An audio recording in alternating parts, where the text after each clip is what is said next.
Fala galera, beleza? Sejam bem-vindos a mais um vídeo do nosso canal. O vídeo de hoje a gente vai trocar uma ideia a respeito do GCRA 11, o Fiagro da Galápagos, né? Esse que foi o primeiro Fiagro lançado no Brasil. Vamos ver aí como é que tá o relatório. Esse fundo, pessoal, aqui passou por emissão, né?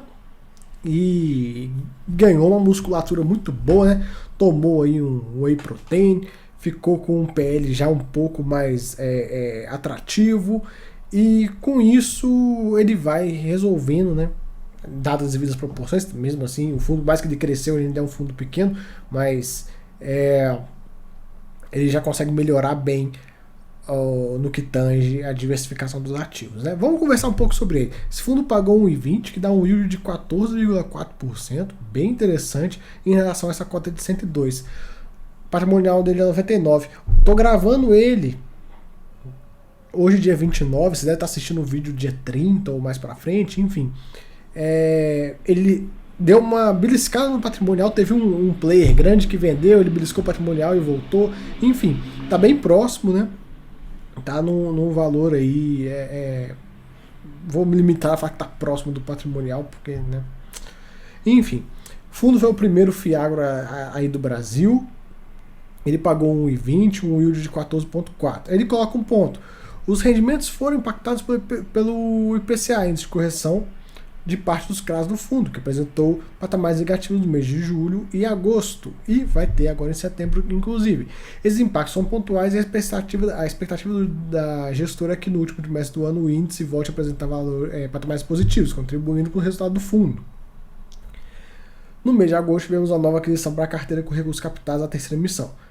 CRI, Multitrans, taxa de IPCA mais 9 e recurso para operação foi destinado a investimento da unidade em São Luís, além de reforço do caixa do grupo.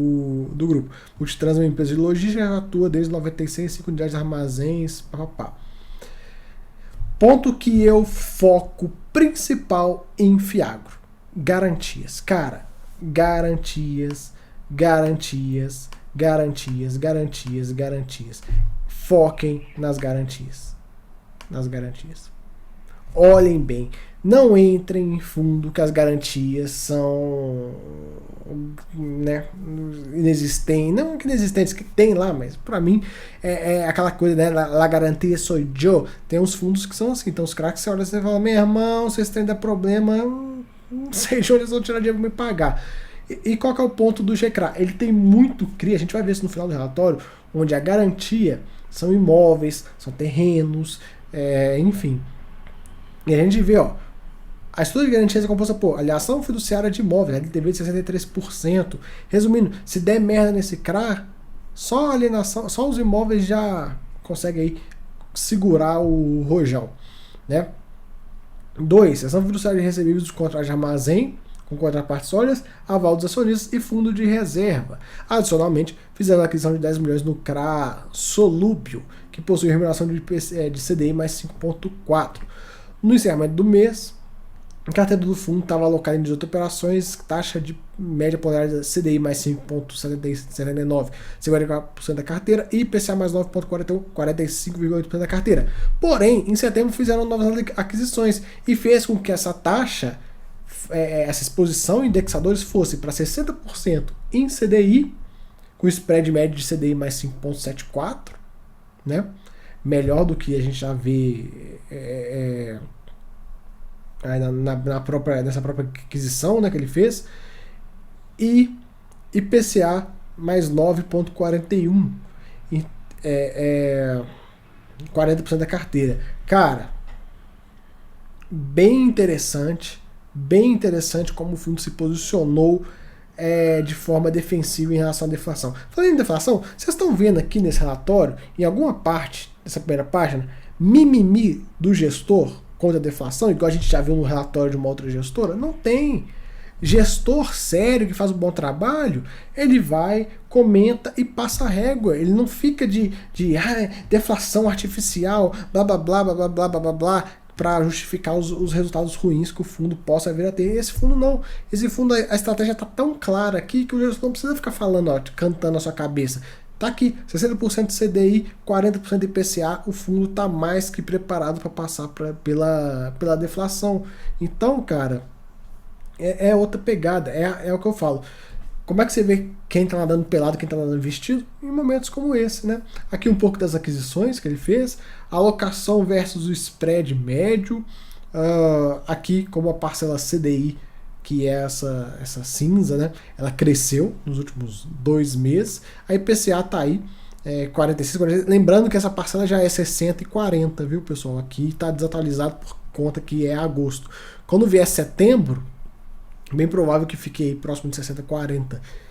Bem interessante, o fundo fez uma virada de chave.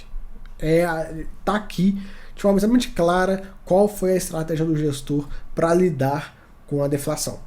Vira para o CDI e segue o baile. Sem preocupação, sem chororô, sem cartinha lá em cima reclamando da deflação. Enfim, DRE dele teve um resultado de 1,22, pagou 1,20, tá com um dividendozinho de 8 centavinhos no bolso aí acumulado. Isso também vai ajudar nos próximos meses a manter uma distribuição. Lembrando que o grande mitigador da deflação desse fundo é justamente a parcela muito grande que ele tem em CDI, né? A gente consegue ver aqui os resultados e tudo, quanto que o fundo teve de resultado, quanto ele distribuiu para seus cotistas, quanto que ele tem de reserva, extremamente clara. Questão de performance, galera, como é um fundo novinho, eu não vou ficar passando muito por questão de performance e tal, porque, enfim, vamos esperar daqui a uns 5 anos a gente começa a falar da performance dele.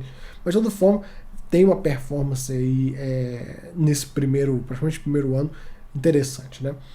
A média de dividendos dele é de 1,32 por cota, né? Dele, essa média desde setembro de 21, tá até aqui a notinha. Então, a primeira distribuição do fundo. Então, fundo chegando aí no seu primeiro ano, mantendo uma média de 1,32 por cota.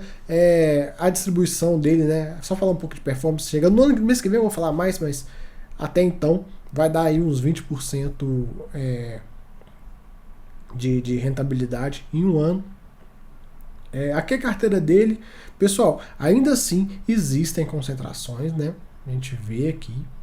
Como eu falei, é um fundo pequeno, porém ele ainda tem uma posição em caixa considerável, de 18%, que ele pode utilizar aí para, sei lá, mais 3 operações de 6%, mais 2 de 9%, mais, enfim, várias pequenininhas. A gente vai acompanhando a alocação dele. De toda forma, ele é bem diversificado aqui pelos setores. Olha, a gente vê bioinsumos, grãos, suco-coleiro, logístico, grãos, de novo, revenda, enfim. Também, geograficamente, muito bem diversificado, muito bem diversificado. É claro que tem uma concentraçãozinha em Mato Grosso, mas entenda que o Fiagro, a gente vê nos fundos de CRI o seguinte cenário: concentração em São Paulo. Nos Fiagros, a concentração, meu irmão, vai ser aqui, ó. Aqui é a área quente de agro, né? Aqui um pouco da carteira, os setores, como eu já comentei, as taxas médias, prazos médios, questão do caixa que ainda está elevado. Esse gestor não tem pressa para alocar, né, pessoal? Falando nesse gestor, tem live aqui com ele no canal, então dá para vocês conhecer e tal, ver como é que é a cabeça dele. Um cara bem pé no chão, né? O Felipe, ele é bem pé no chão. E a gente vê isso como na forma que ele toca o fundo. Não só da forma que a gente conheceu ele na live, mas da forma que ele toca o fundo efetivamente, né? Você vê, não tem aquela coisa, aquela alocação, aquela loucura, aquele samba do crioulo doido. Vamos alocar o trem em uma semana e chamar outra missão, vamos lá. Não, aqui ó, um passo, tá tranquilo. É aquela coisa, galera. Nos investimentos, tem que buscar tranquilidade, tem que buscar pessoas que sabem muito bem o que estão fazendo e que não querem simplesmente explodir o PL do fundo por ganhar em cima disso. Não, tá ali fazendo um trabalhinho de formiguinha, vai, aloca, tal, chama outra missão, enfim, vai devagarinho, um passo por vez. Esse é o primeiro Fiagro, e olha só o PL dele. Tem Fiagro que nasceu muito depois, que tá com PL muito maior, que já fez, esse fundo fez 2 emissões até então. Tem Fiagro aí que já deve estar indo para a 5ª, 6ª emissão. E tem um ano esse fundo. Ele é o Fiagro mais antigo. Pra vocês terem ideia, né? Pra vocês verem aí como é que tá. Aqui um pouco da exposição por devedor, as concentrações, a gente consegue ver de forma mais fácil aqui. Liquidez ele ainda não tá nas melhores, né, pessoal? Como eu falei, o fundo é pequeno. O fundo não tem nem 300 milhões de reais. Acaba que a liquidez sofre um pouquinho nesse primeiro momento, mas paciência. O número de cotistas em um ano, olha só, hein? Em um ano vai multiplicar por mais de 10 vezes. É um crescimento legal. E lembrando, pessoal, a gente vai tem outros fundos aí que cresce 20% no mês, mas esse fundo não tem aquele frenesi por emissão, taxa absurda. Não, tá aí, ó, fazendo trabalho. O trabalho é o melhor amigo desse fundo, um trabalho bem feito. E aí a galera vai reconhecendo e tal. Claro que a grande maioria dos investidores vai ter uma aversão ao entrar num fundo desse, não vai conseguir entrar, não vai se sentir confortável, porque é um fundo pequeno, é um fundo de uma gestora que não é tão renomada, assim, né? Não é uma gestora que aparece, tá querendo não. A Galápagos faz um baita trabalho nos dois fundos, no GCRA e no GCRI, porém não é uma gestora que é badalada. A gente vê gestoras aí que tem muito mais marketing, verba de marketing efetivamente, mas eles fazem um bom trabalho. É aquele tipo de fundo, trabalho de formiguinha, caladinho, né? Vai comendo pelas beiradas e tal. Eu garanto para vocês que quando esses fundos, né, os dois fundos, o GCRI e o GCRA, tiverem 1 bi cada um, ninguém vai segurar, galera. Tem certos fundos que você bate o olho e você fala assim, cara, eu fico pensando, né? Cara, imagina esse negócio com 1 bilhão de PL. Que não ia ser capaz de fazer. Mas tem que dar tempo ao tempo, né? Aqui, os investimentos, né, novas alocações e alocações que ele já tem, né? Ponto principal que eu falo, olha só, a alienação fiduciária de imóveis de razão de 160% do saldo devedor, alienação fiduciária de imóveis razão de 100% do saldo devedor, alienação fiduciária de equipamentos razão de 10% do saldo devedor, fiança dos acionistas, alienação fiduciária de estoque, 120% do saldo devedor, alienação fiduciária de terras. Esse aqui não tem terras, mas enfim.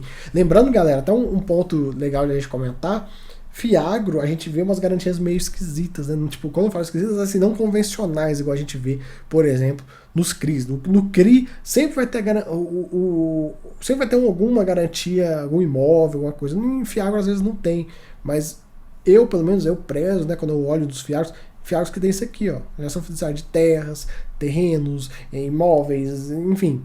Eu pelo menos eu me sinto um pouco mais tranquilo e eu vejo que são operações um pouco mais seguras, né? Então eu marquei aqui, ó, alienação fiduciária de terras, esse aqui tem até alienação fiduciária de um shopping,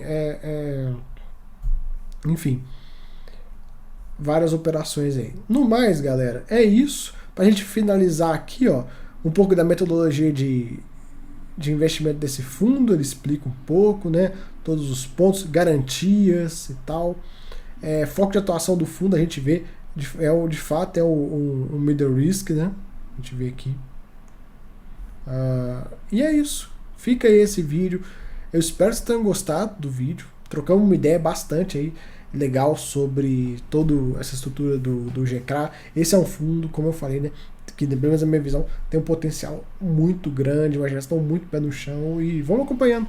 Qualquer novidade eu trago aí pra vocês. Até a próxima. Fui!